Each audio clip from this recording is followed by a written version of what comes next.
Thank you, Brennan and Mike. And we are back here live on BNN, and today's subject is financing. Welcome back, everyone. And we're not talking about financing, but Financier. And you may ask, why is the name so close? Well, actually, this dessert was born in the 19th century, and it was made because this pastry chef used to have a lot of people working in bank and finance at a restaurant.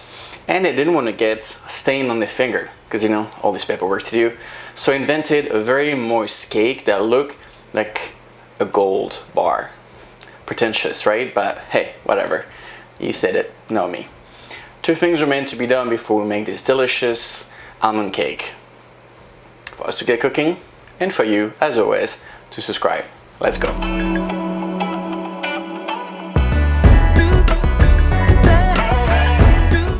Alright, so we're going to start by grabbing a large bowl, and in this bowl I'm going to place my almond flour as well as my regular flour. I will then give it a little shaky shake. Basically, all I want to do is to make sure it's kind of like smoothed and all mixed together, and I will place that aside. I will then grab a small saucepan and I will place my butter to melt. Basically, you can go as little as just melt it to brown butter if you want some extra flavor in a Financier, which I could say it's a good idea. While the butter is melting, I'm going to start working on the eggs. So I'm going to place my icing sugar as well as my 2 egg whites into my mixer. We're going to start on slow and we're going to increase the speed to turn them into some soft peaks. While we've reached the soft peaks, we're good to go and we're going to be able to stop it to move on to the next step. But what is the next step, you ask? Well, we're going to start mixing the egg whites with the rest of our flour mix. Then we're going to remove the bowl and no magic trick this week. Like a regular person, I will just simply put it away.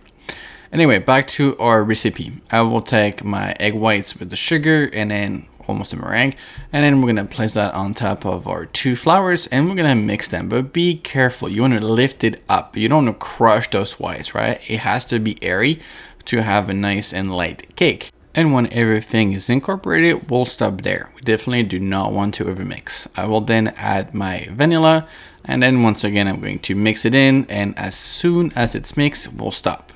The next step, we are going to grab our butter and we're going to add that to the mix. So the last step. And once again, we are going to fold it in until the mix is nice and smooth and ready to be piped.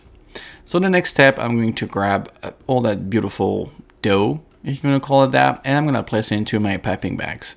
Don't need any tips whatsoever. It's just so it's easy to pipe. You could also use a spoon, but your life is going to be way harder. So just, buy some piping bags. Next, we are going to grab our Financier mold. So you're going to look for that rectangle shaped mold. If you don't have one, you can also use any mold you have at home. It's round, the taste will be the exact same, but that's more traditional.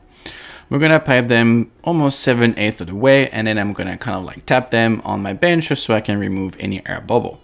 I would place them on my baking tray, and I'm going to garnish it with some silvered almonds. You could also do some pistachios, because it's actually another recipe. Just use pistachio paste and pistachios. It's delicious, but do whatever you want.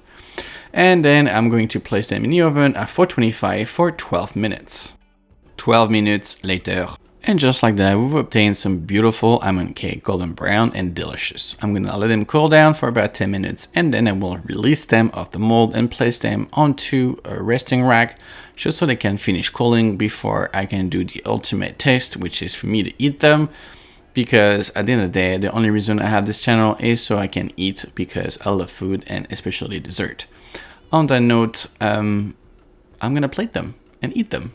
And another gourmand video where we made delicious Financier, which are perfect because you can make them in half hours. So if you have some unexpected guests or unexpected craving, these are perfect for you.